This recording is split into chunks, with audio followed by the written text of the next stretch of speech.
होकार दिला आणि माऊलीने मागितलं, वद्यवारी शुद्धवारी तुमच्याकडे होते, वद्यवारी माझ्याकडे होऊ द्या. भगवंताने आशीर्वाद दिला, माऊलीला समाधी बसवलं, लोपला ज्ञानदेव माझा. विठ्ठल विठ्ठल.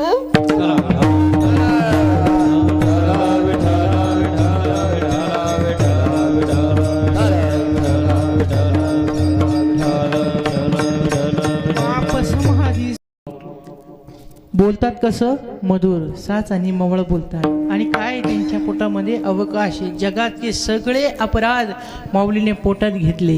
वयाच्या 22व्या वर्षी माऊली शुद्ध कार्तिकीला पंढरपूरला गेलेत आणि पांडुरंग परमात्म्यासमोर उभा राहिलेत. पांडुरंगाने विचारलं, माऊली आलात? हो मालक. काय पाहिजे? काही नाही, एक इच्छा आहे, माझी पूर्ण करा. काय इच्छा आहे? मला असं वाटतं आता इथं थांबावं. मला असं वाटतं आता ह्या शरीराला कुठंतरी एका निवांत ठिकाणी समाधीस्थ बसावं. माझी एवढी इच्छा पांडुरंगा पूर्ण करा. तुम्ही जोपर्यंत होकार देणार नाही तोपर्यंत मला हे कार्य करता येणार नाही. पांडुरंगाचा नाविलाज झाला.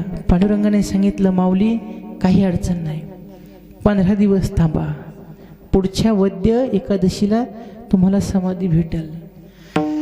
सगळे यात्रेकरू परत त्या ठिकाणी आळंदीला आलेत. पांडुरंग परमात्मा आले. सगळ्यांची बैठक झाली आणि सगळ्यांनी सांगितलं की आता माऊली समाधी घेणार. सगळ्याला कळालं, माऊलीने गुरुच्या अगोदर समाधी का घेतली हा प्रश्न आहे. गुरुच्या नंतर शिष्य समाधी घेत असतो, माऊलीने समाधी अगोदर का घेतली? इथं बसलेल्या सगळ्या महिलाला मला एक प्रश्न विचारायचा आहे.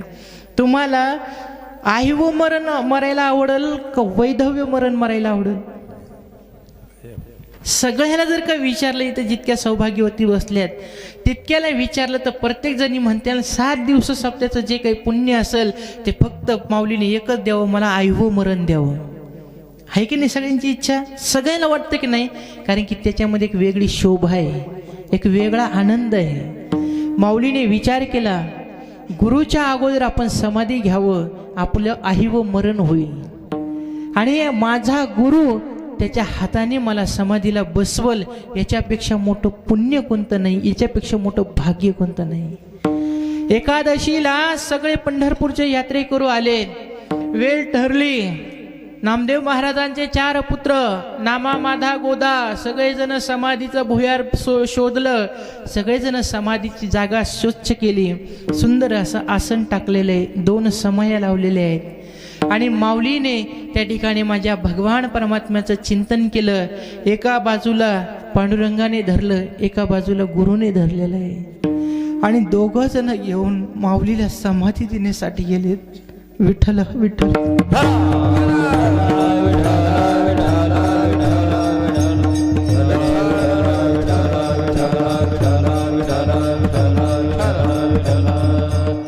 माऊलीला समाधी देण्यासाठी गेलेत आणि माऊली समाधीमध्ये बसलेत आणि माऊलीने विचारलं, प्रभू तुमची जी काही सेवा केली असेल आजपर्यंत मी तुम्हाला काहीच मागितलं नाही, फक्त आज मागणार आहे, मला द्याल का? भगवंताने होकार दिला. विठ्ठल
विठोबा रखुमाई विठोबा रखुमाई विठोबा रखुमाई चला विठोबा रखुमाई विठोबा रखुमाई विठोबा रखुमाई विठोबा रखुमाई विठोबा रखुमाई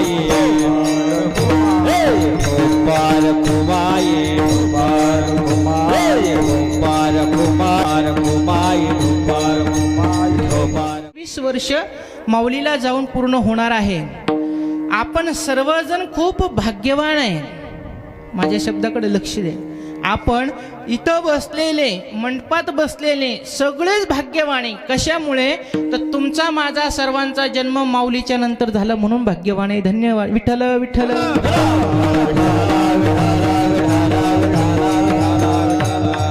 म्हणून आपण भाग्यवान आहे.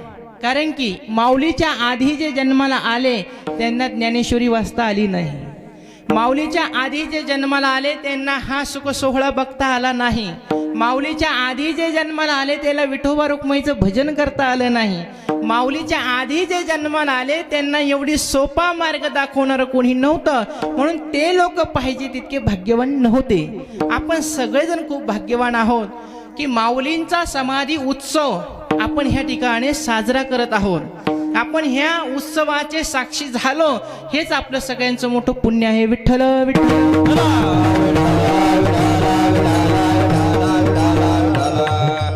आणि आज हा समाधी उत्सव साजरा करताना अहो घरच्या लोकांसाठी तर आपण किती पैसा खर्चू, आई वडिलांसाठी खर्चतील, मुलाबाळांसाठी खर्च करतील. पण ह्या जगामध्ये देवाच्या नंतर जर का देव कुणाला म्हटलेला आहे तर ते फक्त संतांनाच म्हटलेलं आहे. बाकी कोणाला देव ही उपमा शोभत नाही. माझ्या माऊलीला ती उपमा शोभलेली आहे. कारण की देवते संत निमित्त त्या निमित्त प्रतिमा झालेल्या आहेत. असं सुंदर वर्णन केलेलं आहे. गेल्या 5 दिवसापासून आपण ही इथं भागवत कथा ऐकतोय. आणि कितवं वर्ष भाऊ? 10वं. ह्या समाधी महोत्सव आपल्या गावामध्ये सुंदर असणारं माऊलीचं मंदिर आहे. आणि माऊलीचा समाधी उत्सव साजरा करणं हे आपलं सगळ्यांचं कर्तव्य आहे. उपकार नाहीये. आपण काही कोणावर उपकार करत नाहीये. आपल्याला हे आद्य कर्तव्य आहे. आता चातुर्मास संपला, खरा चातुर्मास संपलेला आहे. पण तुमच्या गावातला खरा चातुर्मास आता सुरू झालेला आहे. तुम्ही बघा, कार्तिक वद्य वारीला माऊलीचा समाधी उत्सव होतो. तुमच्या इथं हा अखंड हरिनाम सप्ताह प्रारंभ होतो. हा सप्ताह झाला की 3 दिवस खंडोबाचा सप्ताह होतोच. तो झाल्याच्या नंतर दत्तात्रयाचा 3 दिवस होतोच. तो झाल्याच्या नंतर गुरु महाराजांचा होतोच. आणि तो झाल्यावर वसंत पंचमीचा सप्ताह होतोच. तुमच्या गावचा खरा चातुर्मास आता सुरू झाला. विठ्ठल विठ्ठल.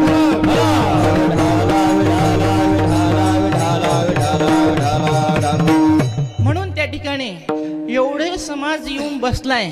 आता इथं एक प्रश्न असा पण आहे की आज बऱ्याचशा माता माऊल्या भागवत माझं 13 वर्षापासून ऐकतात. मला भाऊ म्हणले तुमचं भागवत, रामायण, शिवपुराण सगळं ऐकले म्हणणे ना, ऐकतात आमच्या इथल्या महिला. पण आमच्या ह्या मावशांचा लई आग्रह होता की ताईचं कीर्तन ऐकायचं. कीर्तन तरी काय? ते बसून कीर्तन आहे, हे उभा राहून कीर्तन आहे. कीर्तन कीर्तनच असतं. कसंही करा. नवविधा भक्तीमध्ये सांगितले श्रवणम कीर्तनम विष्णू स्मरणम पादसेवनम, असं सुंदर वर्णन केलं. मग आपण आज ह्या कीर्तनाला ह्या ठिकाणी बहुसंख्येनं उपस्थित आहात. जिंदगी है जब तक फुर्सत न होगी काम से, जिंदगी है जब तक फुर्सत न होगी काम से, कुछ वक्त ऐसा निकालो प्यार कर लो राम से. आपलं जीवन आहे तोपर्यंत तुम्हाला वाजवायच्या तर चांगल्या वाजवा, माझं तरी अपमान नका करू, है की नाही. जोपर्यंत जीवन आहे तोपर्यंत आपल्या मागं संसार लागलेला आहे. कामं सुरूच आहे. आणि आपण मरेपर्यंत संसार आपल्याला पुढं घालणार आहे, तो मागं राहणार आहे. म्हणून तरीही अशाही अवस्थेत मला भाऊनं सांगितलं तुमची कथा असल्यावर तरी सगळ्या महिला मंडळी येतील. आणि माझं इतक्या जे महिला मंडळी इथं येऊन बसल्या, काही पुरुष मंडळी बसले, काही बाहेरून ऐकायला लागले. पण तुम्हाला खरं सांगू का गुरुजी, इतक्या महिला ज्या आल्यात ना, हे फक्त स्वातीताईवरलं प्रेम आहे, बाकी काहीच नाही. विठ्ठल विठ्ठल.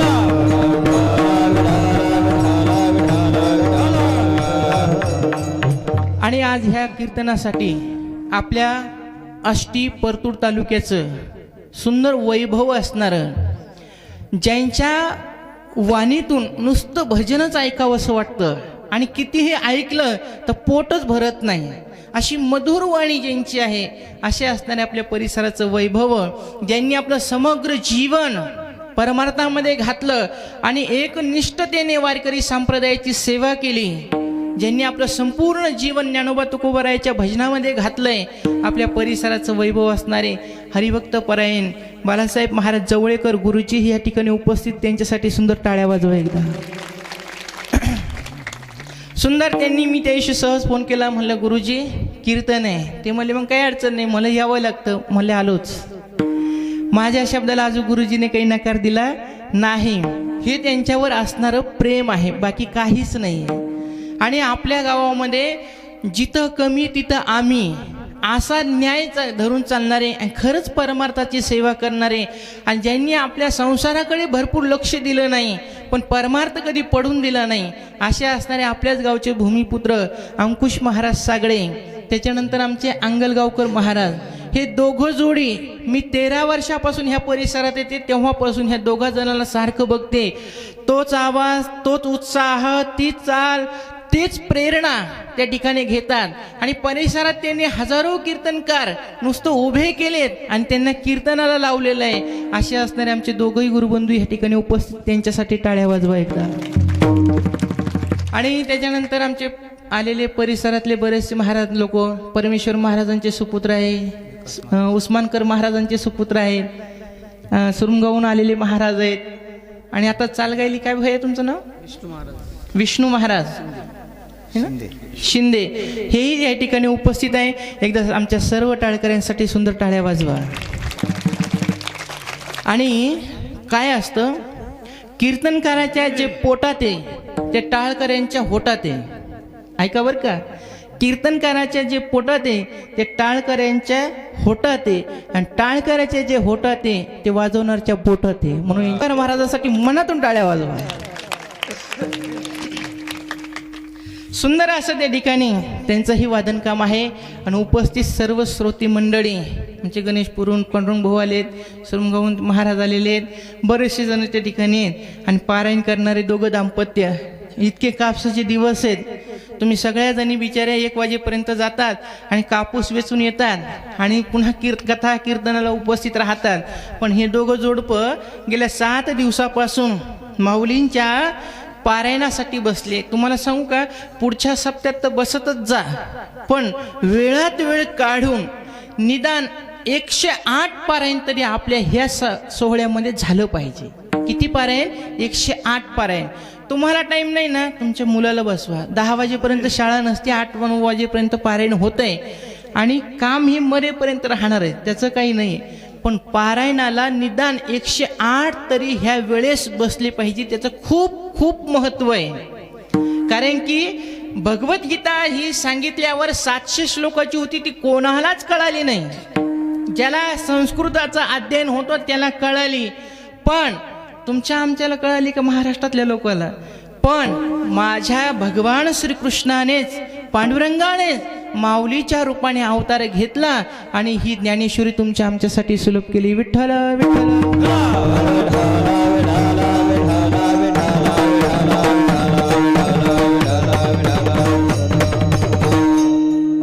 अशी ही ज्ञानेश्वरी आहे. आणि हे पारायण आपण सगळ्यांनी केलं पाहिजे. नाही तुम्हाला 108 म्हणलं की सगळ्यांचं चेहरे जरा बघण्यासारखे झाले, सगळ्याला टेन्शन येऊन गेलं, वाटलं आता काय करावं काय नाही. एवढं काही घाबरू नका, निदान 11 तरी बसत जा. मी तर ताईला विचारलं परवा दिवशी, म्हणलं पारायणाला किती लोक आहेत? ते म्हणले 2च तोंड खिचडी बोंड, तिसरं कोण नाही, आम्ही 2घच जण आहेत म्हणले. आणि मला वाटतं भाऊ बसलेले आहे ना, भाऊ बसलेले आहेत पारायणाला. तसंच सगळेजण बसत जा. आणि तुमच्या आमच्यासाठी हा स्वर्गीय नाही असा सुख सोहळा, ज्यांच्या तब्येतीला आता सध्या बरं नाही प्रकृतीला, तरीही त्यांनी नियम धरला की माऊलीचं मंदिर झालंय, देवाचा सोहळा तर सगळेच करतात, पण संतांचा करायला पाहिजे की नाही. मग त्यांनी मंदिर झाल्याच्या नंतर जेव्हापासून माऊलीची मूर्ती स्थापन झाली, मंदिर म्हणजे काय? म म्हणजे मंगल, दी म्हणजे दिव्य, र म्हणजे रम्य. जिथं गेल्याच्या नंतर मंगल होतं, जिथं गेल्याच्या नंतर दिव्यता प्राप्त होते आणि जिथं गेल्याच्या नंतर रम्यता निर्माण होते, त्याला मंदिर असं म्हणत असतात. विठ्ठल विठ्ठल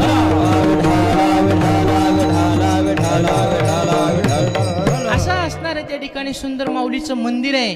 पण माऊलीचा समाधी उत्सव आळंदीला आज खूप मोठ्या प्रमाणात लोक गेलेले आहेत. पण ज्याला जाता नाही आलं त्याला तीच कृपा, त्याच कृपेचा अनुभव बसल्या जाग्यावर गावात उपलब्ध करून दिला. आसाराम भाऊ नवल यांच्यासाठी टाळ्या वाजवा. भाऊची तब्येत आता थोडी खालावलेली आहे, पण प्रेम आहे. मी तुम्हाला दुपारात सांगितलं, हा रोग लय विचित्र आहे. कोणता?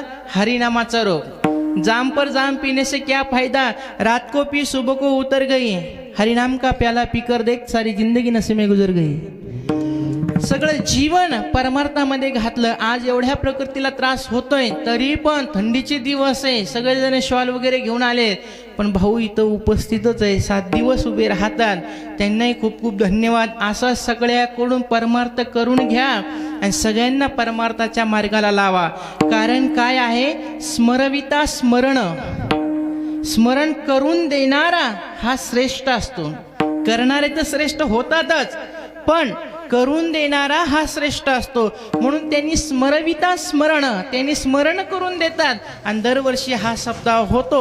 असं सुंदर सगळ्यांचं नियोजन झालंय आणि हा अखंड हरिनाम सप्ताह आपल्या गावामध्ये होतोय. विठ्ठल विठ्ठल.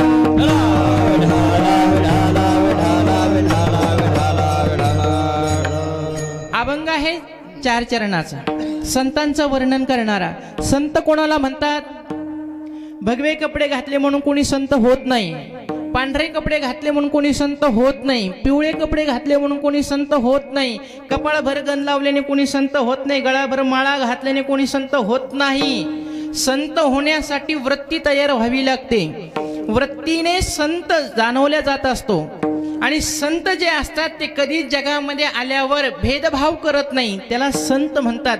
आपपर भाव ज्याच्या अंतकरणात नाही त्याला संत पदवी म्हणत असतात. साधनोती परिणकार्य इति साधू, जो परम कार्य साध्य करून जगाला करायला लावतो त्याला संत म्हणत असतात. आणि संतांनी सगळ्यांचा स्वीकार केलेला आहे.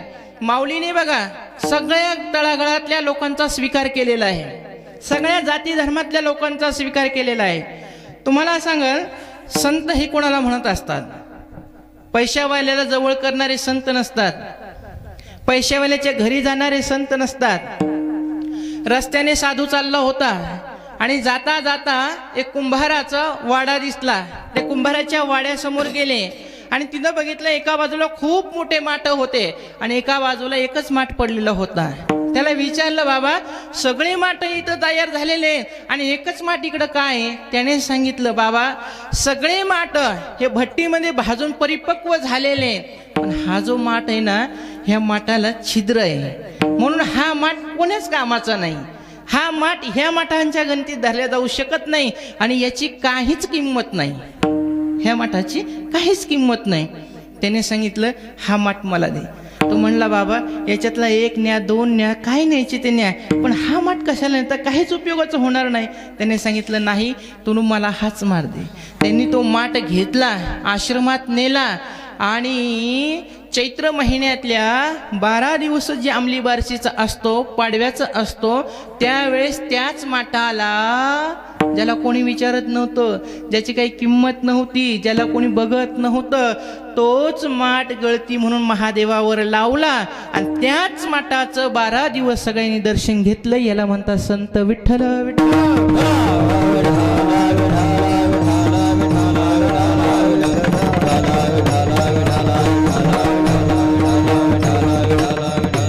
असे असणारे संत असतात. मग आजचा जो अभंग आहे हा संतांचं वर्णन करणारा आहे. चला, या जगामध्ये 4 प्रकारचे लोक आलेले आहेत. पहिले आहे पामर जीव. पामर जीव जो आहे त्या पामर जीवाला देव धर्म काहीच कळत नाही, त्याला देव आहे म्हणूनही कळत नाही. नित्य उठून खावयाची चिंता, उठता बसता खाण्यापिण्याची चिंता करतो, त्याच्यानंतर त्याला जगच माहित नाही, त्याचं नाव पामर आहे. दुसरा आहे विषयी देव. विषयी जीव जो आहे तो जरा बरा आहे. तो जीव प्रपंचाची सगळी रक्षण करतो, सगळ्या घरादारातल्या लोकांची काळजी घेतो आणि सगळ्यांसोबत तिथी मितीला का होईना भगवंताचं भजन करतो. असा जीव आहे.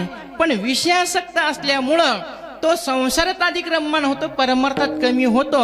हे तुकाराम महाराजाला जाणवलं आणि तुकाराम महाराजाने सांगितलं, विषय ओठी भुलले जीव, आता ह्याची कोण करील कीव, नोपजे नारायणी भाव, पावोनी ठाव नरदेही. ह्या माणसाला देव देव कळायला पाहिजे, पण तोही मागं राहिला. त्याच्यानंतर सांगितलं, जिज्ञासू जीव, जाणून घेण्याची इच्छा ज्याच्यामध्ये असते त्याला जिज्ञासू म्हटलेलं असतं. आता इथं बसते तुम्ही, आम्ही सगळेच जण इथं कीर्तन ऐकायला आलो. ज्या अर्थी आपल्या अंतकरणामध्ये कीर्तन ऐकण्याची इच्छा आहे, त्या अर्थी इथं बसलेल्या सगळ्याला नावगाव काहीच नाही, फक्त जिज्ञासू नाव आहे. त्याच्यानंतर आहे मुमुक्षु जीव. मुमुक्षु जीव कोण आहे? त्यांना संत म्हणत असतात. स्वतः सिद्ध झालेले आहेत, स्वतः पूर्ण अवस्थेला पोहोचलेले आहेत आणि आता फक्त उरले परोपकारापुरते, जे फक्त भगवंताचं भजन करून लोकाला सन्मार्गाला लावतात, त्याला संत म्हणत असतात. आणि आशाचं जीवन धन्य होतं, म्हणून अभंगाचं पहिलं चरण.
धन्य ते संसारी, दयावंत जे अंतरी. संसारी म्हणजे कोण आहे? संसाराच्या 3 प्रकाराने व्याख्या करता येईल. पहिला संसार शरीर आहे आणि हे शरीर नाशिवंत आहे. ह्या शरीराचं काही अस्तित्व नाही. आईच्या गर्भात येतं, नंतर जन्माला येतं, जन्माला आल्यावर मोठं होतं, म्हातारं होतं, पुन्हा मरून जातं, म्हणून याचं अस्तित्व नाही. म्हणून याला नाशिवंत देह असं म्हटलेलं आहे. आणि हा काय होणार आहे? जाणारं सकळ, हा जाणारा आहे. म्हणून पहिला संसार शरीर आहे. दुसरा संसार आहे पती पत्नीचा. हे जगामध्ये सहयोग करायचा आहे म्हणून मूलबाळ जन्माला घालायचे. तिसरा प्रपंच ज्याच्यात नित्य परिवर्तन होतं, त्याचं नाव संसार आहे. मग आता हे 3ही संसार तुम्ही बघितले, पण याच्यातला एकही संसार सत्य नाही. मग अशा नाशिवंत असणाऱ्या संसारामध्ये माऊली म्हणतात की एक सुख आहे आणि ते आहे पांडुरंगाचे चरण आठवणं. संसारा आलिया एक सुख आहे, आठवावे पाय विठोबाचे. त्या विठोबाचे पाय आठवल्याच्या नंतर काय होतं? तर त्या विठोबाचं भजन केल्याच्या नंतर माऊलीचंच प्रमाण आहे की माऊली म्हणतात त्या विठोबाचे पाय आठवल्याच्या नंतर आपला संसार सुफळ होतो.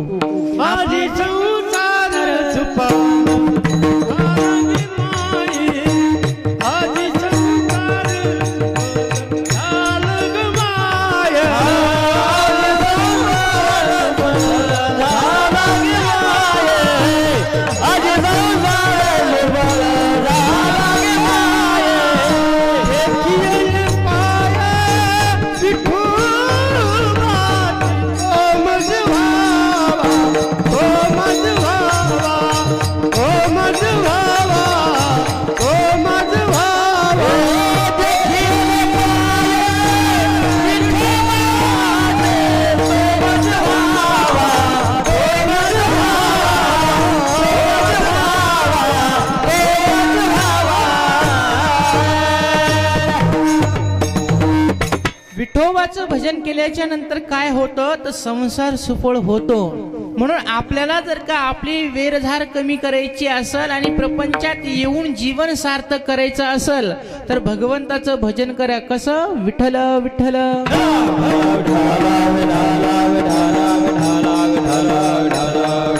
अशा प्रकारे त्या ठिकाणी संसार ह्या शब्दाची व्याख्या केली. माऊली म्हणतात अशा संसारामध्ये आलेले संत धन्यतेला प्राप्त झाले.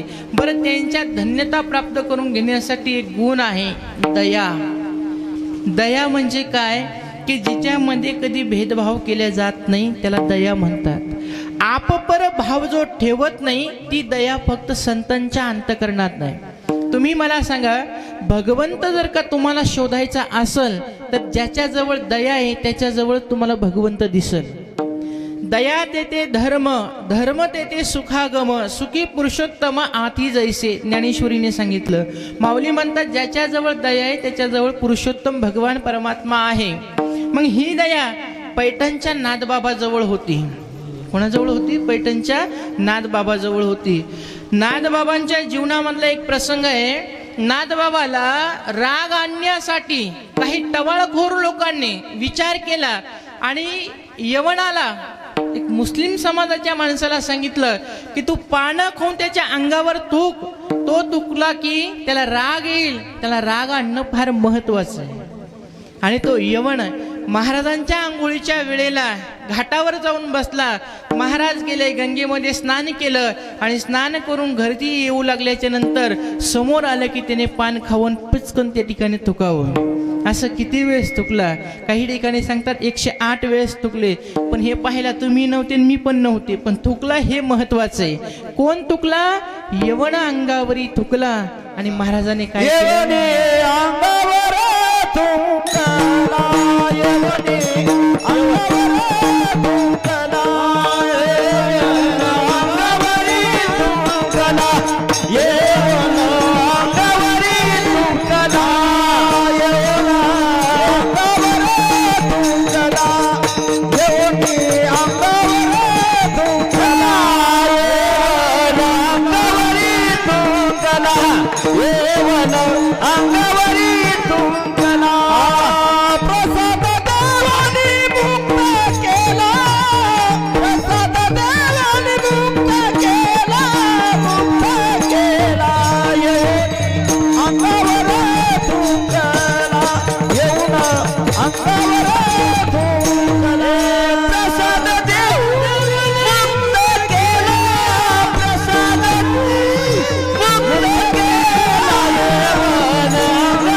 साठी एकदा.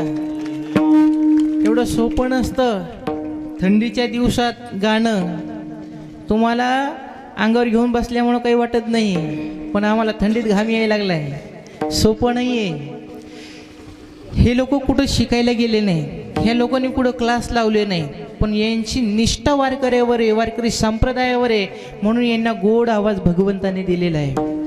संगीत है देन ईश्वर की, हर राग में बसे भगवान. राग जो सुगाए रोगी को तो रोगी भी ठीक हो जाए. विठ्ठल विठ्ठल.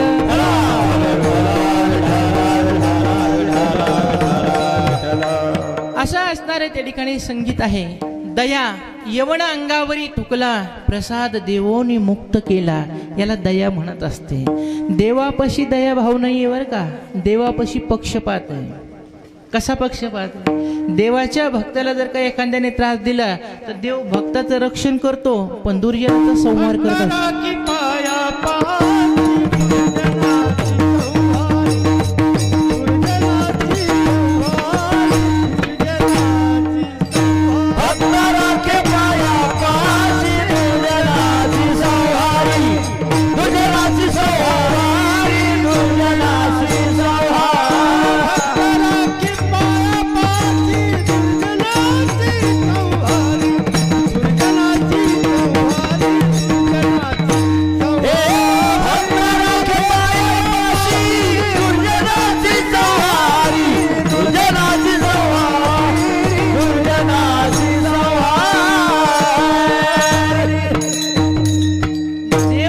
पक्षपात करतो, पण संत कधी पक्षपात करत नाही. म्हणून दुर्जनाशी सवारी भक्ता राखे पायापाशी. प्रमाणाने सांगेल तुम्हाला, घरच्या गोष्टी सांगणार नाही. म्हणून दया फक्त संताजवळ आहे. माऊलींचा समाधी सोहळा चालू आहे. हैबत बाबा हे पेशव्यांचे इथं सरदार होते आणि हैबत बाबा पेशव्यांना विजयश्री प्राप्त करून दिल्यावर पेशव्यांनी हैबत बाबाला सुंदर असं धन दिलं आणि संपूर्ण धन दिल्याच्या नंतर एका गाठोड्यामध्ये हैबत बाबाने घेतलं आणि पुण्याहून प्रवास करू लागले. जाता जाता काही लोकांना कळालं की हैबत जो आहे मोठा सरदार आहे आणि याने विजयश्री प्राप्त केल्यामुळे याच्या जवळ धन आहे.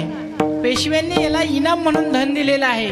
मग हे धन याच्याकडून घ्यायचंय आणि काही गावगुंडाने अरण्यामध्ये जाऊन बसले आणि हैबत बाबाचा घोडा त्या अरण्यामध्ये गेला आणि सगळे गावगुंड एकत्र झाले आणि हैबत बाबाला वेढा घातला. हैबत बाबा एवढे पराक्रमी होते, पण गावातले लोक जे आहे गावगुंड हे भरपूर होते. एकट्याला तिथं काही मेळ लागेना. खाली उतरले. गाठोडं हातात होतं. ऐका, गाठोडं हातात होतं. हैबत बाबाला कळालं की इथून जवळच पुणा आहे. पुण्यापासून जवळच एक आळंदी नावाचं क्षेत्र आहे आणि तिथं माझी विश्व ज्ञानेश्वर माऊली तिथं बसलेली आहे आणि ती सगळ्यांचा आर्त हाक ऐकते आणि सगळ्यांवर कृपेचा वर्षाव करते. एक मुस्लिम समाजामध्ये जन्मलेला माणूस ज्यावेळेस त्याच्यावर संकट आलं त्यावेळेस त्याने जाग्यावर उभा राहून माऊलीचा धावा केला. माऊली, जर का मला ह्या गावगुंडापासून मुक्तता भेटली, जर का ह्या गावगुंडापासून मी मुक्त झालो, सुरक्षित झालो, तर मी इथून पुढचं सगळं आयुष्य तुमच्या सेवेमध्ये अर्पण करेन. काय करल? सगळं आयुष्य तुमच्या सेवेमध्ये अर्पण करल. आणि माझ्या माऊलीने त्यांचा हाक ऐकला आणि जे लोक हैबत बाबाला मारायला आले होते त्या लोकांचं मन परिवर्तित झालं आणि सगळेजण हैबत बाबाला नमस्कार करून निघाले. हैबत बाबाने धनाचं गाठोडं तिथंच सोडून दिलं आणि सरळ माऊलीच्या आळंदीला आले आणि माऊलींच्या समाधीजवळ जाऊन डोकं टेवलं आणि सांगितलं, आता हे सगळं जीवन तुम्हाला समर्पित आहे प्रभू. आणि माऊलीला जीवन समर्पित केलं आणि तिथं विना घेतला, हातामध्ये चिपळ्या घेतल्या आणि माझ्या माऊलीचं भजन करू लागले. ज्या वेळेस हैबत बाबा भजन करायचे त्यावेळेस माऊलीची समाधी डोलायची. काय अधिकार असेल? विठ्ठल विठ्ठल.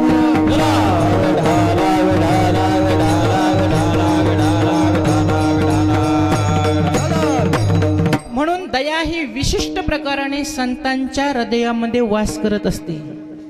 माझे गुरु सद्गुरु भोले बाबा यांनी नवीनच आश्रमाची स्थापना केली. संत काय असते बघा.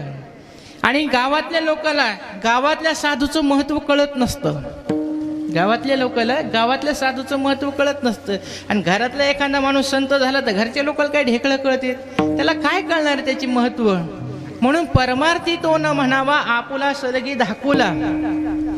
एकदा त्याचे 3, 13, 9, 12 झालेले असते, तो देवाला अर्पण झालेला असतो. गावातल्या एका सदग्रहस्थ्याने भोले बाबाकडे गेला आणि म्हणलं, तू ढोंग करून इथं बसलेला आहे, तू भजन गिजन करत नाही, काही नाही, नुसतं कपडे घालून बसलास, चल उठ म्हणले इथून जा. पण बाबा 1 नाही 2 नाही 8 दिवस बाबाला जाऊन शिव्या देत होता. शेवटी एक दिवस तो कुऱ्हाड घेऊन बाबाला मारायला गेला. कोणाला? भोले बाबाला. कुऱ्हाड घेऊन गेला, चप्पल घालून बाबाच्या मंदिरामध्ये गेला, सिद्धेश्वराच्या पाय पडून आला आणि बाबावर कुऱ्हाड घालणार इतक्यात वेळेस जवळच्या भक्त लोकांनी त्याचा हात धरला आणि त्याला बाजूला. लोक म्हणले, बाबा सांगा याला आत्ता याचे हातपाय मोडतो. काय म्हणले? याचे आत्ता हातपाय मोडतो, फक्त तुमच्या मुखातून आदेश द्या. बाबाने सांगितलं नाही. सगळ्या गंगा नदीला समुद्राला जाऊन मिळत असतात तसे सगळे दुर्जन साधूजवळ येऊन मिळत असतात. त्याने मला मारायला कुऱ्हाड उघडली म्हणून मी त्याला शाप द्यायचं आणि त्याला मारायचं. माझं साधुत्व काय कामाचं आहे? बाबाने त्याला मारून दिलं नाही, तसाच घरी गेला. आणि कालांतराने महाराज, साधूला त्रास दिलेला साधूला सहन होत असतो पण भगवंताला सहन होत नाही. त्या माणसाला एड्स नावाचा रोग झाला आणि कालांतराने अन्नासाठी भिक्षा मागू लागला. एक दिवस कन्याकुमारीहून आला, औषध आणायला गेला होता, हातगाव पाटीवर उतरला आणि जवळचे सगळे पैसे संपले. पैसेच खिशात नव्हते. हातगावून पिंपळगावला यायचं होतं. पैसे जवळ नाहीये, नुसतं मागं बघितलं तर त्याला बाबा दिसले, समोर 500 रुपयाची नोट दिसली. त्याने ती नोट घेतली, बाबा दिसले, अदृश्य झाले.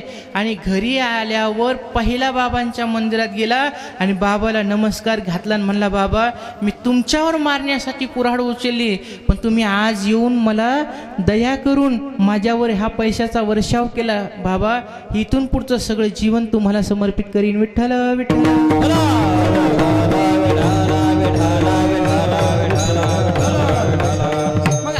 संत आहेत त्यांच्या अंतःकरणामध्ये दया असते. संत हा वृत्तीनं संत व्हावा असं त्या ठिकाणी तुकाराम महाराजांचं म्हणणं आहे. मग धन्य कशामुळे झाले तर त्यांच्या ठिकाणी परोपकारातला गुण आहे. अभंगाचं येथे उपकारासाठी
येथे उपकारासाठी चांगल्या वाजवून जरा. आता एक ध्यानात ठेवा, जर का एखादं प्रमाण झालं, चाल झाली तर पटकन टाळ्या वाजवायच्या. आता हे सांगायचं टाइम ठेव, सांगू वेळ लावून देऊ नका. 3 बाऱ्या तुम्हाला तेच सांगत जावं. काय असतं, प्रेक्षकांचं काम आहे. जी व्यक्ती आपल्यासमोर बोलती, जी व्यक्ती आपल्यासमोर गाती, त्याला दाद दिली पाहिजे. वाह क्या बात आहे, वाह क्या बात आहे, आमच्या महाराजांचा शब्द आहे की नाही. म्हणून त्याला काय होतं, प्रेरणा निर्माण होत असते, उत्साह. महाराज एवढ्या थंडीमध्ये उभा राहायचं, दिवसभर काम करायचं, पुन्हा तुमच्यासाठी उभं राहायचं, तुम्हाला वेगवेगळ्या चालीमध्ये प्रमाण म्हणून दाखवायचं, तुमचं चित्तरंजन करायचे. मनोरंजन नाही बरं का, चित्तरंजन करायचं. आळस निद्रा तंद्रा तुम्हाला येऊन देऊ नये म्हणून ह्या सगळे गुणीजन उभा राहतात. आयुष्याचं त्या ठिकाणी मोल करून यांनी ही साधना कमवलेली सोपं नाहीये. म्हणून टाळ्या तरी वाजवायचा उपकार करी जा. वाजितान का आता आता नाही, राहू दे. विठ्ठल विठ्ठल.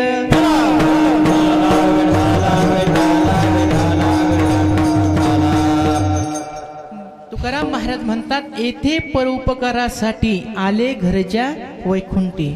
जगामध्ये परोपकार करण्यासाठी 7 लोकांची निवड केलेली आहे. सूर्य, चंद्र, पाऊस, वृक्ष, गौमाता आणि 7वा नंबर आहे संतांचा. पण ह्या जगामध्ये काही लोक असे उपकार करणाऱ्यावरच अपकार करणारी एक जात आहे. उपकार करणाऱ्यावरच अपकार करणारी एक जात आहे. भगवान शंकराने भस्मासुराला वरदान दिलं होतं. त्याला भस्म आणायला रोजचा त्रास होऊ लागला. देवाला दया आली. देव म्हणले, भस्मासूर तू ज्याच्या हातावर डोक्यावर हात ठेवशील तो जळून भस्म होईल आणि तुला जागीच भस्म सापडत. एवढं सोपं सांगितलं, पण त्या जातीच्या मनामध्ये मत्सर निर्माण झाला आणि ज्याने आशीर्वाद दिलाय त्याच्या डोक्यावर हात ठेवायला निघाला. याला म्हणतात उपकार करणाऱ्यावर अपकार करणारे. माऊलीच्या भाषेत सांगायचं म्हटलं तर, जेतेची कृपा लाही जे वरू तेथेची मन व्याभिचारू. असं त्या ठिकाणी माऊली म्हणतात. अशी जात नसली पाहिजे.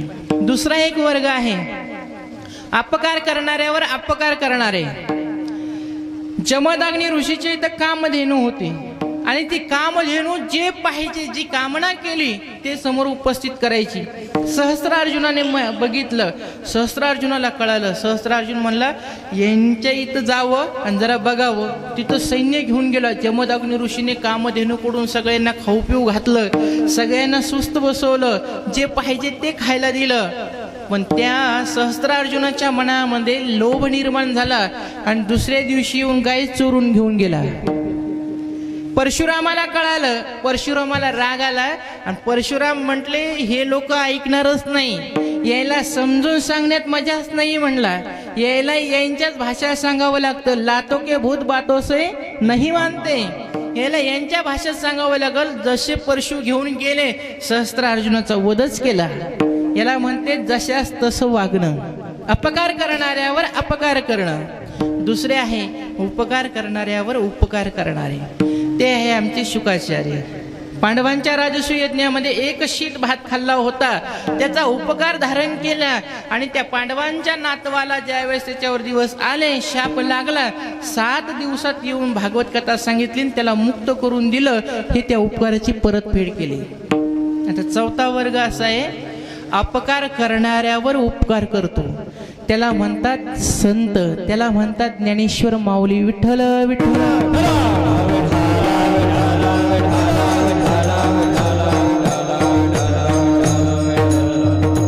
माऊली जीवन जगत असताना माऊली जवळ काय नव्हतं.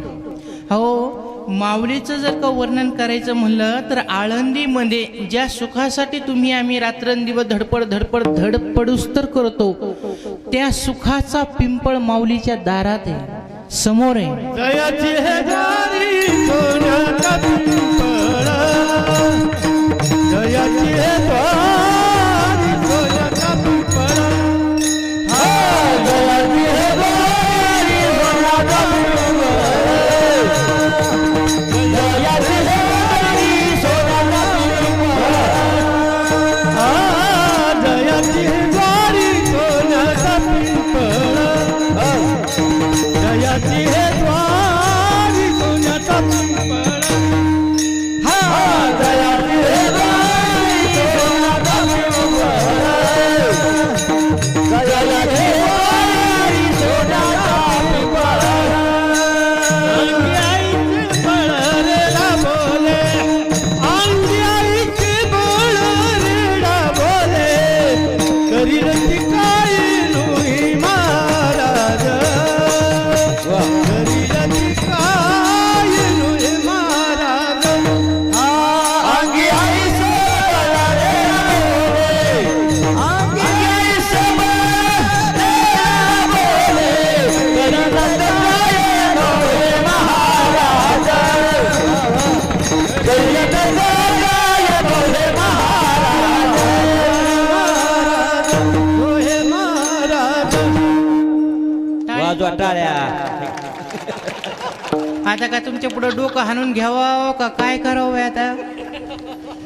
इतक्या वेळात तुम्ही विसरले, इतक्या वेळात एक प्रमाण सांगूस तर.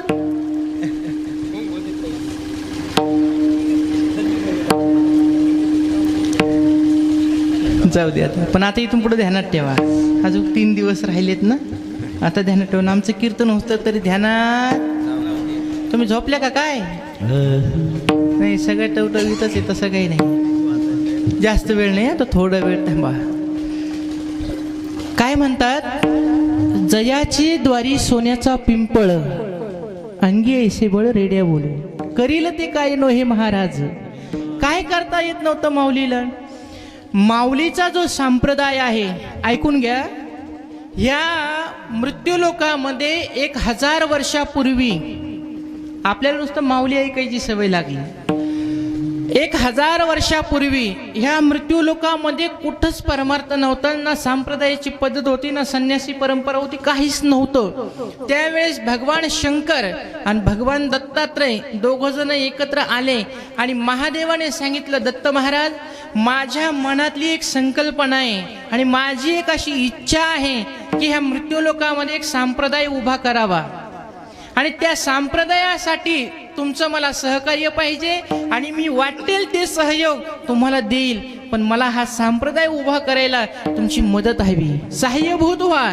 दत्त महाराजांनी होकार दिला आणि भगवान श्रीकृष्णाकडे गेले. भगवान श्रीकृष्णाने सांगितलं की माझे जे 9 नारायण आहे, कवी हरी अंतरिक्ष प्रबुद्ध पिपलायन अविरहोत्र द्रुमिल चमसक कर भाजन, या 9 नारायणाला सांगितलं की तुम्ही मृत्यू लोकामध्ये नाथ संप्रदाय उभा करायचा आहे, तर त्याच्यासाठी तुम्ही महादेवाकडे जा.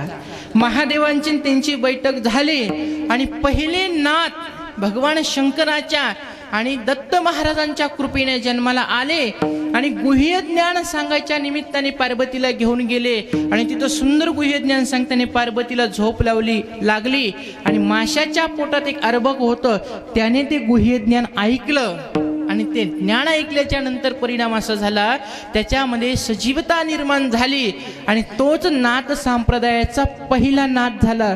बोली मच्छिंद्रनाथ भगवान की. मच्छिंद्रनाथ जन्माला आले, त्याच्यानंतर त्या ठिकाणी गोरक्षनाथ, कानिपनाथ, जालिंदरनाथ हे नवनाथ जन्माला आले आणि त्यांचा पोषक महादेवाने दत्त भगवंताने ठरवला आणि त्यांना सुंदर असं एक मंत्र दिला, आदेश अरक निरंजन हा त्यांचा शब्द होता. दारामध्ये गेले की त्या ठिकाणी ते अलक निरंजन म्हणायचे आणि सुंदर अशी ही नाथ संप्रदायाची परंपरा सुरू झाली. तिसरे नाथ होते, त्यांचं नाव आहे गहिनीनाथ. यांचा बीज मंत्रातून, मृत्युंजय मंत्रातून, मातीतून प्रादुर्भाव झाला, जन्म झाला आणि अमृत तत्वातून जन्म झाल्यामुळे मच्छिंद्रनाथाने सांगितलं, गहिनीनाथ तुझ्या हाताने या मृत्यू लोकामध्ये एक मोठा संप्रदाय उभा राहील आणि त्याचा तू आदर्श गुरु ठरशील. आणि पुढे चालून तेच गहिनीनाथ आपल्या त्र्यंबकेश्वरला आले आणि तिथं निवृत्तीनाथाने त्यांची शरण पत्करली आणि त्याच्यानंतर माऊली त्यांचे शिष्य झाले. ही गुरु परंपरा मच्छिंद्रनाथापासून आली. आदिनाथ गुरु सकळ सिद्धांता मच्छिंद्र तयाचा मुख्य शिष्य मच्छिंद्राने बोध गोरक्षासी केला, गोरक्ष वळला गहिनी प्रती. ही सुंदर परंपरा आली आणि त्यांच्याजवळ झोळी जी होती ना, ती झोळी सामान्य नव्हती. काही समाजकंटकाने माऊलीला त्या आळंदीमध्ये भिक्षा वाढली नाही. माऊली दारामध्ये जायचे, ओम भवंती भिक्षांदेही असं म्हणायचे. लोकांनी म्हणावं, हो पुढं काही नाही आमच्याकडं. आणि त्याच गावातला एक समाजकंटक विसोबा खेचर, ह्या माणसाने माऊलीचा इतका तिरस्कार केला. महाराज, जीवन जगण्यासाठी 3 गोष्टी अतिशय आवश्यक आहे, अन्न, वस्त्र आणि निवारा. पण ह्या समाजकंटकाने माऊलीला अन्न, वस्त्र आणि निवारा सुद्धा भेटून दिला नाही. इतका छळ माऊली ज्ञानोबा रायाचा केला लोकांनी. अहो, अन्न मागण्यासाठी किती अन्न लागत होतं एका जणाला. भिक्षा मागायला गेल्यावर दारामध्ये लोकांना सांगून ठेवलं, कोणी जर काही ह्या ज्ञानोबाला भिक्षा वाढली तर त्याला गावात ठेवल्या जाणार नाही. समाजकंटकाचा हा कट लोकांनी ऐकला आणि माऊलीला भिक्षा वाढायची बंद केली. दारोदार जायचे, भिक्षा द्या, भिक्षा द्या, दिली नाही लोकांनी. माऊलीने शेवटी परत यावं आणि घरामध्ये येऊन भगवंताची साधना करावी. एक दिवस माऊली भिक्षा मागायला गेलेत, दारोदार फिरले माऊली फक्त मुठभर पिठासाठी, पण लोकांनी दिलं नाही. आणि त्यावेळेस विसोबा खेचरांनी मागं पुढं बघितलं नाही. रस्त्यावरली माती उचलली, झोळीत टाकली. रस्त्यावरलं शेण उचललं, झोळीत टाकली. अरे, ज्याच्या झोळीमध्ये अन्नपूर्णा वास करत होती, त्या झोळीतून अखंड लोकाला अन्नदान केलं जाऊ शकत होतं. सगळं जग तृप्त करण्याची ताकद माऊलीच्या झोळीमध्ये होती. पण माऊलीने सांगितलं, ही परंपरेचा नियम आहे आणि परंपराला बाधित होऊ नये आपल्याकडून, म्हणून माऊलीने तो सुद्धा त्रास सहन केला. आणि जगासाठी माझ्या माऊलीने ज्ञानेश्वरी निर्माण केली, हा उपकार लोकांवर केला. मूठभर माती त्या ठिकाणी टाकली होती. माऊली पर्णकुटीमध्ये जाऊन बसले. मला तुम्ही सांगा, ज्या माऊलीला पाठीवर अग्नी प्रज्वलित करून मांडे भासता आले, त्याला भाकरी तयार करता येत नव्हत्या का? नुसतं एक शब्द पुढे टाकला असतात, अन्नपूर्णा समोर ताट घेऊन बसली असती. माऊलीचा संप्रदाय कोणता आहे?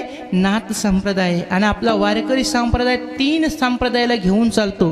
माऊलीचा संप्रदाय नाथ संप्रदाय, तुकाराम महाराजांचा आहे चैतन्य संप्रदाय आणि नाथबाबांचा संप्रदाय आहे दत्त संप्रदाय. या तिन्ही संप्रदायाचं मिलन झालं म्हणून तुकाराम महाराज म्हणतात एकमेका सहाय्य करू अवघा धरू सुपंथ. सगळेजण एकमेकाला सहाय्य करून आपण हा पंथ अबाधितपणे पुढे नेऊ. विठ्ठल विठ्ठल.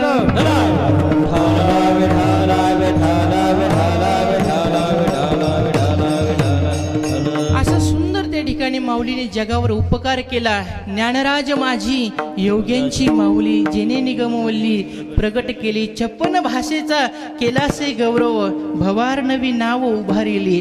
तुमच्या आमच्या उद्धारासाठी माऊलीने वेदाचं सार काढलेली ती भगवद्गीता आणि तिच्यावर अलंकार लिहिले.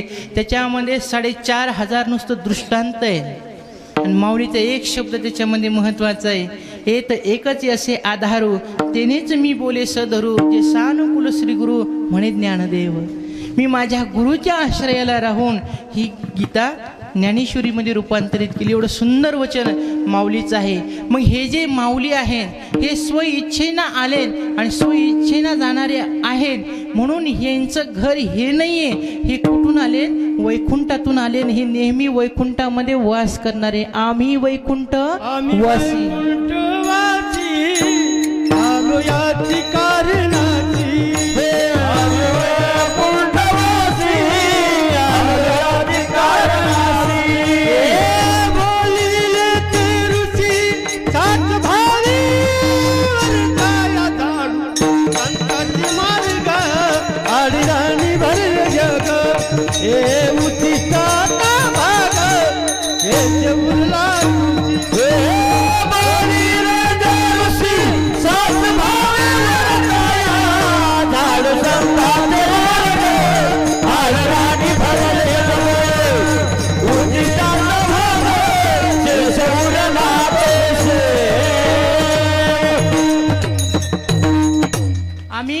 वैकुंठ असे ध्यानात राहिलं बरं का. धन्यवाद सगळ्याला. असं ध्यानात ठेवा. आम्ही वैकुंठवासी आलो याची कारण अशी बोलिले जे ऋषी साच भावे. संतांचं येणं जाणं हे स्वतंत्र असतं. जीवाला यावं लागतं, संताला आणावं लागत नाही. मला तुम्ही सांगा आपण बसना प्रवास करत असताना ज्याच्याकडे पास आहे त्याला काही भीती असते का? तो डायरेक्ट बसमध्ये जाऊन बसतो आणि कंडक्टर आला की ही पास बघा. पास बघितली कंडक्टर काहीच बोलत नाही. त्याला बस कुठं बस आणि कुठं उतर त्याला बंधन नसतं. तसं संत हे जगामध्ये नामाची पास घेऊन आले. आम्ही नामाचे धारक, आम्ही नामाची पास घेऊन आलो म्हणून आम्हाला ह्या जगात कोणीही बंधनात बांधू शकत नाही.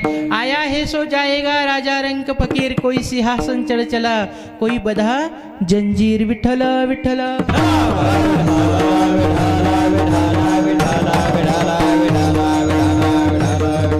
असे असणारे संत आहेत. इथं परोपकारच केला आणि परोपकार केला म्हणून ते जीवनामध्ये धन्यतेला प्राप्त झाले. मग महाराज म्हणतात संतांच्या जीवनात अजून कशाचं महत्व आहे? अभंगाचं 3रं चरण.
वाढते. पुन्हा एकदा टाळ्या वाजव. आता विचार आहे कोणासाठी सांगू का? तुमच्यासाठी.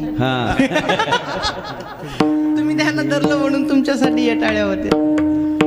लटिके वचन नाही देही उदासीन. माऊली म्हणतात धन्यता प्राप्त करून घ्यायची असेल तर माणसाने कधी खोटं बोलू नये, लटकं बोलू नये. वाणीचे 12 दोष ज्ञानेश्वरीमध्ये सांगितलं. विरोध वाद बळू, प्रणिताप ढाळू, आटू वेगू विंदानो, आशा शंका प्रतारणो, हे संन्यासिले अवगुणू जिही वाचा. माऊली ज्ञानेश्वरीमध्ये सांगतात 12 दोष वाणीचे. आणि ज्याच्या वाणीचे हे 12 दोष जातात का?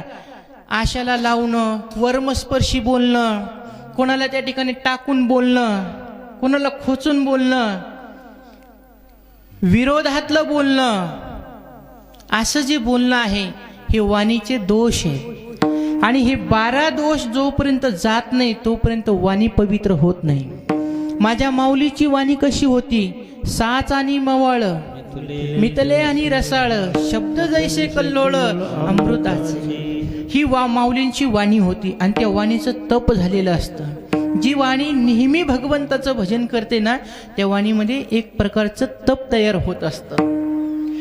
माऊली 4 भावंड रस्त्याने जात असताना समोरून, माऊलीच्या जीवनातला एक प्रसंग आहे, समोरून एक प्रेत येत होतं. आणि ते प्रेता येत असताना त्याच्यासोबत सगळे आप्तवर्ग होते, रडणारे पडणारे. आणि त्यावेळेस प्रथा होती सती जायची. कशी प्रथा होती? सती जायची. तर ती प्रथा, ती सती जाणारी बाई, तिला सगळा 16 श्रृंगार केला आणि ती तिरडीच्या मागं रडत रडत निघाली होती. मळं चाललं होतं आणि तिकून माऊली येताना त्यांनी बघितले आणि तिला असं वाटलं आपण आता सती जाणार आहे. तर जाता जाता एवढे सुंदर संत दिसले, यांना नमस्कार करून जावं. शेवटचा नमस्कार संत भेटले, शुभयोग आला म्हणून ती समोर गेली. आणि माऊलीने तिला कृपापूर्ण दृष्टीने बघितलं आणि माऊलीच्या वाणीतून शब्द निघाला, सौभाग्यवती भव. काय शब्द निघाला? सौभाग्यवती भव. आणि त्या बाईने उठून नमस्कार केल्यावर सांगितलं, माऊली तुमचा हा शब्द खरा ठरणार नाही. माऊली म्हणले का? माझे सत्यवादाचे तप केले असे बहुत कल्प. मी एवढा सामान्य नाहीये, माझी वाणी सहज बोलणारी नाहीये. माझ्या वाणीने अनेक तप केलेले आहेत आणि माझ्या वाणीतून जे निघल ते सत्यच निघल. तिने सांगितलं, महाराज हे जे मड चाललंय ना ते दुसरं तिसरं कोणाचं नाही, माझ्या पतीचं आहे. आणि मी माझ्या पतीसोबत सती जाणार आहे म्हणून मी तुम्हाला नमस्कार करायला आले. माऊलीने विचारलं, तुझ्या पतीचं नाव काय? तिने सांगितलं, त्यांचं नाव आहे सच्चिदानंद. माऊली म्हटले, सच्चित आनंद जो आहे तो कधी मरत नसतो. न हम विकल्पो निराकार रूपो विभुर्व्यापक सर्वत्र सर्व इंद्रियाणाम सदा मे समत्व न बंधन मोक्ष चिदानंद रूप शिवोहम शिवोहम. तो मरत नसतो. माऊली समोर आले आणि नुसतं प्रेताकडे बघितलं आणि त्याला आवाज दिला, सच्चिदानंद उठ. सच्चिदानंद जसा झोपेतून जागा व्हावा तसा जागा झाला. माऊलीच्या वाणीचं तप आहे, विठ्ठल विठ्ठल.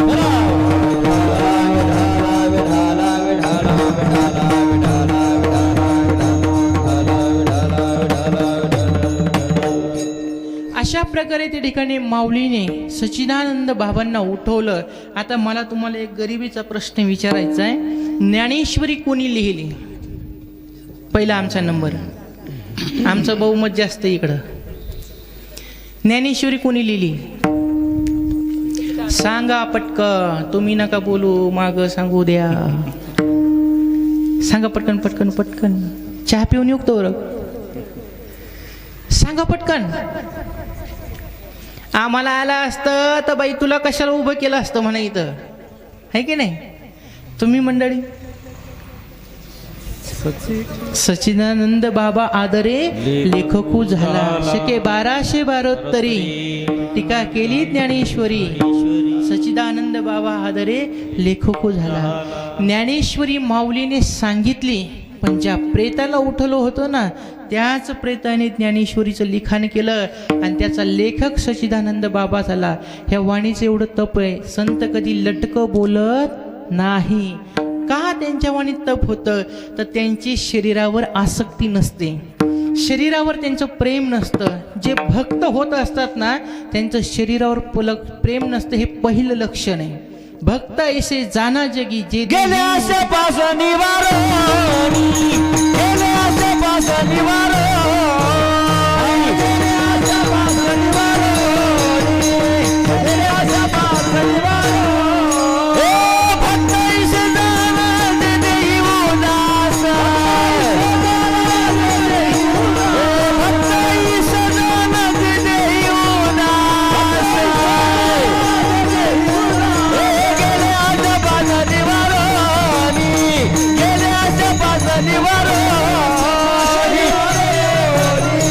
गेले असे पास निवारण.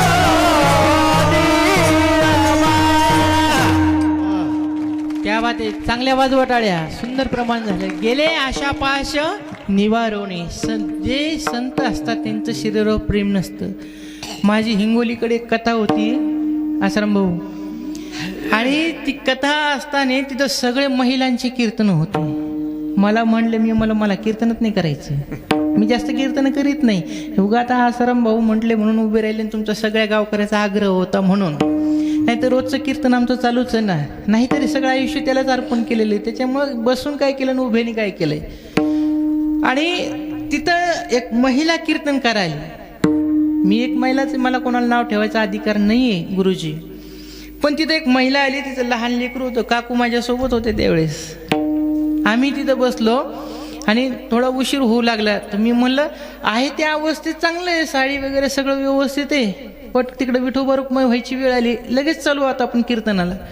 ती म्हणली नाही त्याला एक डबल अभंग घ्यायचा सांगा म्हणली. माझं मेकअप राहिलं म्हणली अजून. मग मला थोडं खटकलं. मी म्हणलं ताई काही म्हण, पण इथं मेकअपची काय गरज आहे, इथं कोण बघायला आलं, आपल्याला लोक ऐकायला येणार आहे, बघायला थोडी येणार आहे. तुला एकदाच एक भाऊ बघायला आलाय, झालंय ना ते आता. काळ्याचं पांढरं कशाला डबल बघायला लावतील लोकाला.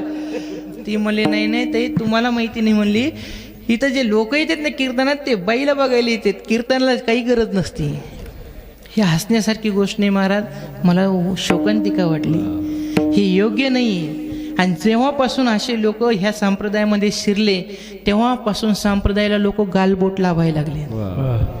महाराज तुम्हाला सांगू का, माझं एक तळतळीचं म्हणणं आहे गुरुजी, आपल्याला चांगलं नाही झालं तर नका करू, नाही संप्रदायाचं नाव वाढत आलं नका वाढू, तुमच्या वाचून काय बंद पडलं, पण आपल्या एखाद्या कृतीमुळे आपल्या एखाद्या आचरणामुळे संप्रदायाला नाव नाही लागलं पाहिजे. त्याच्यासारखं पाप जगात कोणतं नाही, जगात दुसरं पाप कोणतं नाही. कारण की शिळे तुकडे खाऊन नदीचं पाणी पिऊन लोकांच्या दारोदार भिक्षा मागून हा गाथा उभा राहिला, ही ज्ञानेश्वरी उभा राहिली. एवढं सोपं नाही ते जीवन. जावे त्याच्या वंशादेवीकडे, आधी चने खावे लोखंडाचे मग ब्रह्मपदी नाचे. एवढा त्रास सहन कोणासाठी केला माऊलीने? फक्त तुमच्या आणि आमच्यासाठी केला. केवळ तुमच्या आमच्या उद्धारासाठी माऊलीने हा संप्रदाय उभा केला, आणि त्याला आपल्याकडून गालबोट लागता कामा नये. एवढं जरी ध्यानात राहिलं तर झाली तुमची महापूजा. काही वेगळं पूजन करायची गरज नाही.